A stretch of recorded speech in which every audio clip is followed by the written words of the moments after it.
Imaginez vivre dans un pays où tout le monde a accès à une éducation de qualité, une sécurité sociale robuste et des opportunités économiques à portée de main. Maintenant, imaginez une nation qui contrôle chaque aspect stratégique de l'économie, tout en créant des millionnaires chaque jour.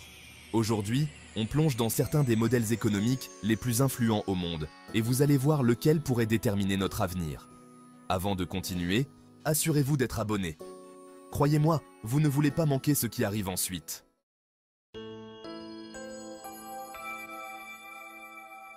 Le modèle nordique. Un équilibre entre liberté et sécurité sociale. Imaginez vivre dans un endroit où vous n'avez jamais à choisir entre payer une facture médicale ou votre loyer, où l'éducation est non seulement accessible, mais gratuite, de la maternelle à l'université, et où le chômage ne signifie pas la pauvreté. C'est exactement ce que proposent des pays comme la Suède, la Norvège et le Danemark. Ce qui rend ce modèle économique unique, c'est sa capacité à combiner une économie de marché ouverte, où les entreprises prospèrent et l'innovation est encouragée, avec une protection sociale extrêmement généreuse. Cela veut dire quoi concrètement? Les soins de santé sont financés par l'État, l'éducation est gratuite pour tous, et un filet de sécurité sociale est là pour garantir que personne ne soit laissé de côté. Mais attendez, ce n'est pas seulement une question de bien-être social. Les pays nordiques ne se reposent pas sur leurs lauriers. En même temps qu'ils offrent ces services publics impressionnants, ils se classent parmi les économies les plus compétitives au monde. Par exemple, la Suède, la Norvège et le Danemark affichent des taux d'emploi supérieurs à 75%, parmi les plus élevés en Europe, alors qu'en France, ce taux est d'environ 68%. Cette différence reflète en partie les politiques sociales et économiques de ces pays qui réussissent à combiner une forte protection sociale avec un marché du travail dynamique. Leurs niveaux de productivité sont également remarquables, avec la productivité horaire des travailleurs dépassant les $60 US dans certains secteurs, rivalisant avec des puissances comme les États-Unis.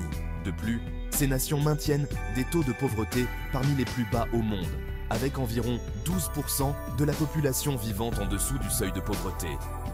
À titre de comparaison, aux États-Unis, ce taux est bien plus élevé, atteignant environ 18%, ce qui montre à quel point le modèle nordique parvient à limiter les inégalités sociales par rapport à d'autres pays développés. Un autre exemple de cette réussite est la Norvège. Grâce à une gestion avisée de ses ressources naturelles, notamment le pétrole, le pays a constitué l'un des plus grands fonds souverains au monde. Ce fonds permet non seulement de stabiliser l'économie actuelle, mais aussi d'assurer la prospérité des générations futures. Mais ce modèle est-il vraiment durable? Les tensions politiques et les défis économiques, comme le vieillissement de la population, la pression sur les systèmes de protection sociale et les fluctuations économiques mondiales, pourraient mettre ce paradis économique à l'épreuve. Restez avec moi, car nous allons voir comment d'autres modèles s'adaptent à ces réalités.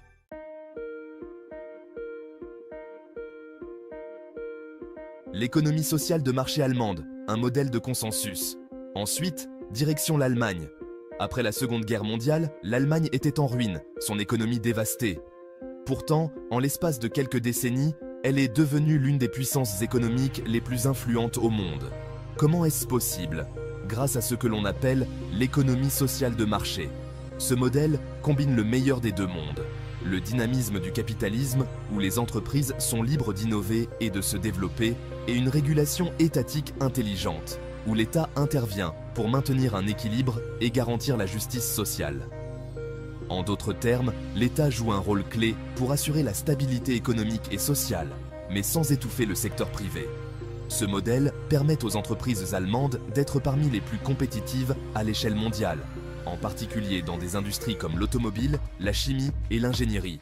Pourtant, ce n'est pas simplement un capitalisme sauvage. En parallèle, l'Allemagne offre une forte protection sociale, un système de santé accessible, des salaires minimums et des conditions de travail très encadrées par la loi. Cela permet de maintenir une classe moyenne forte, considérée comme la clé de la prospérité nationale. Prenons l'exemple des Mittelstand, ces petites et moyennes entreprises familiales qui constituent la colonne vertébrale de l'économie allemande. Souvent, leaders dans leur domaine de niche, elles combinent innovation et tradition pour prospérer. Soutenues par des banques locales qui comprennent leurs besoins et par une main-d'œuvre hautement qualifiée, ces entreprises jouent un rôle crucial dans le dynamisme économique du pays. Mais attention, Si ce modèle a permis à l'Allemagne de surmonter les crises économiques comme celle de 2008, il y a une faille majeure à surveiller, la forte dépendance vis-à-vis des exportations. Avec environ 40% de son PIB provenant des exportations, une baisse de la demande mondiale pourrait entraîner des conséquences graves, comme l'augmentation du chômage et une croissance stagnante. Restez jusqu'à la fin, car il y a encore des éléments surprenants à considérer.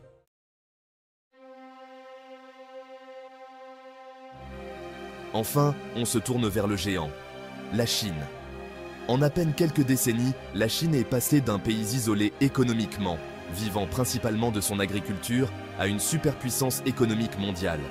Cette transformation rapide a commencé avec les réformes de Deng Xiaoping dans les années 80, qui ont marqué le début du capitalisme d'État chinois.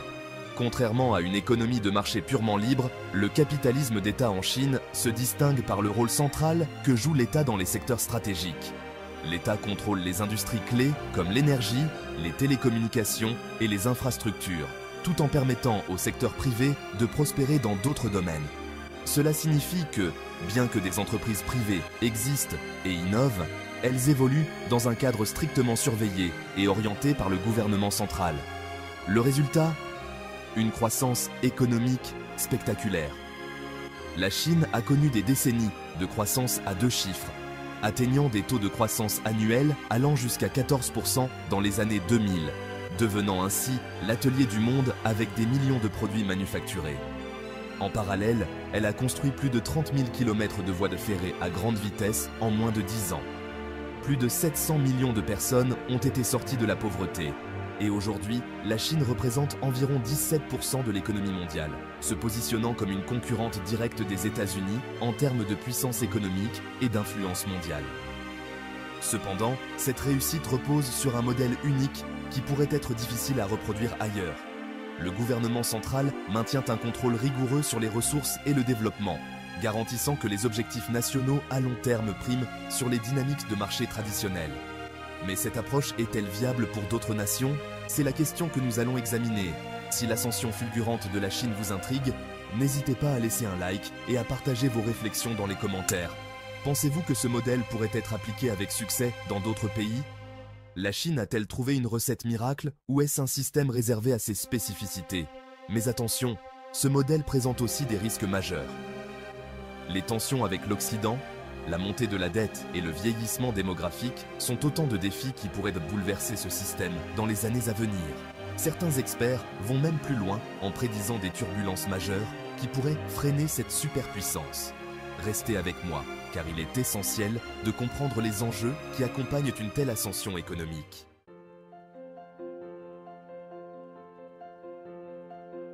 Ces 3 modèles, le modèle nordique, l'économie sociale de marché allemande et le capitalisme d'État en Chine, ont déterminé le destin de millions de personnes à travers le monde. Mais il est important de noter que malgré leur réussite, ces sociétés ne sont pas exemptes de problèmes majeurs. En Chine, par exemple, la croissance économique fulgurante n'a pas éliminé la pauvreté à grande échelle. Des millions de personnes continuent de vivre dans des conditions précaires, un rappel que la prospérité affichée ne bénéficie pas à tout le monde. Le monde change.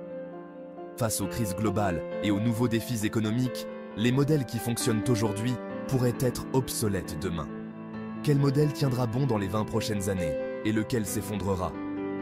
Nous devons reconnaître les failles et les limites de chaque système et comprendre que l'avenir dépend de notre capacité à innover et à évoluer.